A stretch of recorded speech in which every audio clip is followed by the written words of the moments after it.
Hello there. I'm Robert. And I'm Vanessa. And we are late to the party, really late to finishing off the Star Wars Visions party.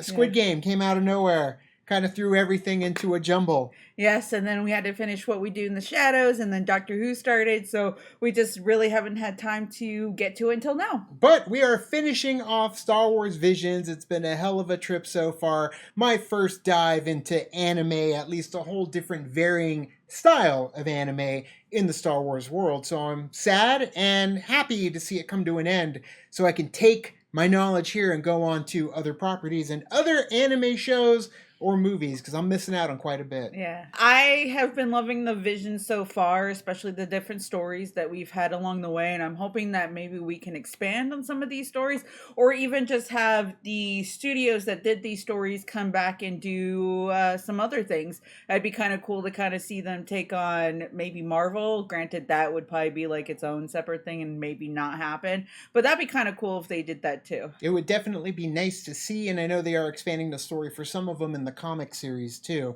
But either way, guys, let's get into episode 9. Make sure you subscribe if you have not. We are on our way to 100K. We passed 90 and we're rushing to the end, the goal line, or at least till we move the goalposts. But let's get into episode 9 now. The music. A B-wing. Those are creepy looking horses. Oh, damn. Got some locals. Oh, jeez. Beautiful. I love how you can see the trail of light. Yeah. You alright? Oh, no. What's going on? Oh, that's the worst time to get a vision. Yeah. Okay. Okay. Retreat.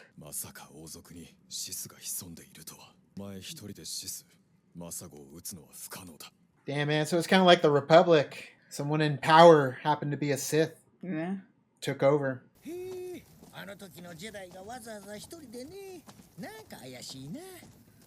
Very sus.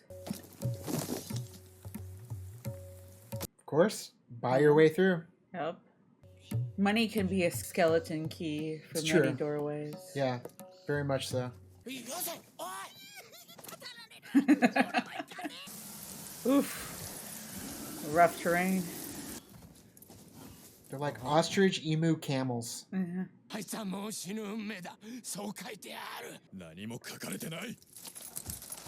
Oh no! Nothing is predestined, though. That's kind of against the Jedi code, right? The Force Can't change wields it. its way through. Yeah. They survived. Aww.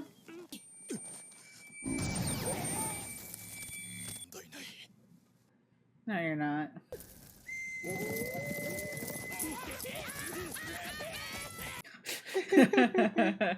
They're like Timon and Pumbaa. Yeah, sure. They gotta do a distraction. Luau!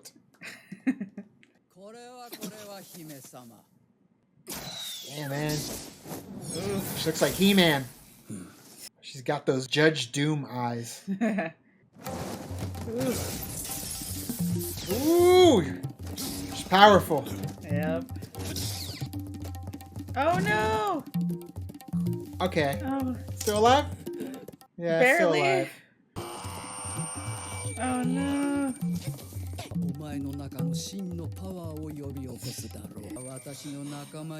He's got like a taste of it. No.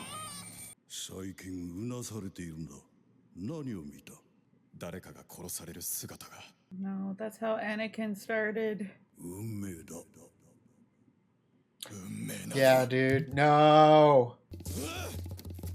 He is pissed. The whole thing about destiny, too. Yeah, there it is. Oh no, it's her! What the hell? Dang. Oof.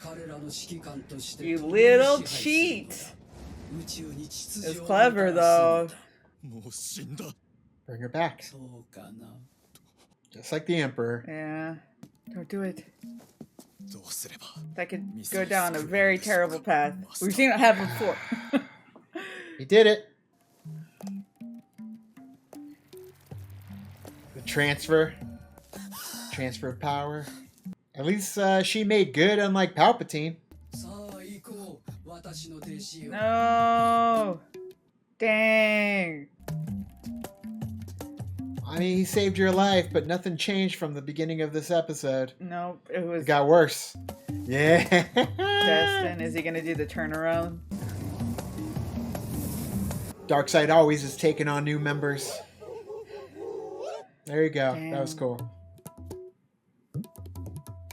So that definitely was very much like the Anakin, Sure. Palpatine, Yeah, very similar. feeling. I like this episode because it did kind of showcase the elements of what the dark side can do versus Right. like what the light side can do, and I feel like yes that there are limitations when it comes to the light side because they do have to have that balance there to be whereas the dark side is more unhinged, it's more I want to say experimental when it comes to certain things and stuff too. Sure. But I feel like you could that's what I want to see more of too is like that middle ground of the not gray? going all gray, like not going all the way dark side but not going all the way light side because there has to be that balance, you know? Like, that's why there was that prophecy to bring balance to the Force. If it tips too far one way, then you start all over. You start all over the war. Either way. So if there's too much light, then there's not enough dark. So you need to have that balance there. You get another galactic civil war. You get another overthrowing of power. Like the vicious cycle just keeps happening. So you got to live in the gray, live in the medium, because otherwise one side is just trying to gobble you up for their cause. So I love this episode, this chapter, kind of showcasing that in a different form, different style. I really like the music, a lot of the little drums that they were doing, and the whooping that they ended up using for the locals at the end. So Star Wars Visions, another hit. I enjoyed it. It kind of reminds me of what we got with the Animatrix, these kinds of stories, you know, and it added more to the world of what we only got usually with the movies and the video game Enter the Matrix, which was fun. I liked it because it does tell stories that we kind of already knew in the Star Wars universe. Like, we've been through it before, but we get to see it through perspective of somebody else telling the story, or realizing like how they perceive that story, and then you kind of be like, oh yeah, that seems like that makes sense. Yeah, it's tales as old as time is what it comes down to. These tales have been told for quite some time, and they're just being reshaped and retold, and it's been happening for ages. Reboots and requels and all that aren't a new thing. Yeah, it's been remade and you know, repackaged and shipped out to the consumers for many, many eons. But guys, what did you think of Star Wars Visions as a whole collectively? What was your favorite episode? Tell us down in the comments below. You can also like and subscribe. And do the thing on our Facebook, Twitter, Tumblr, Instagram, Discord. All the social networking gin joints, you know where they are. Kick into the party, fuel the party, keep the party going on our Patreon. Thank you guys so much. And as always, now it's time to say goodbye. This party is over. Bye. Bye.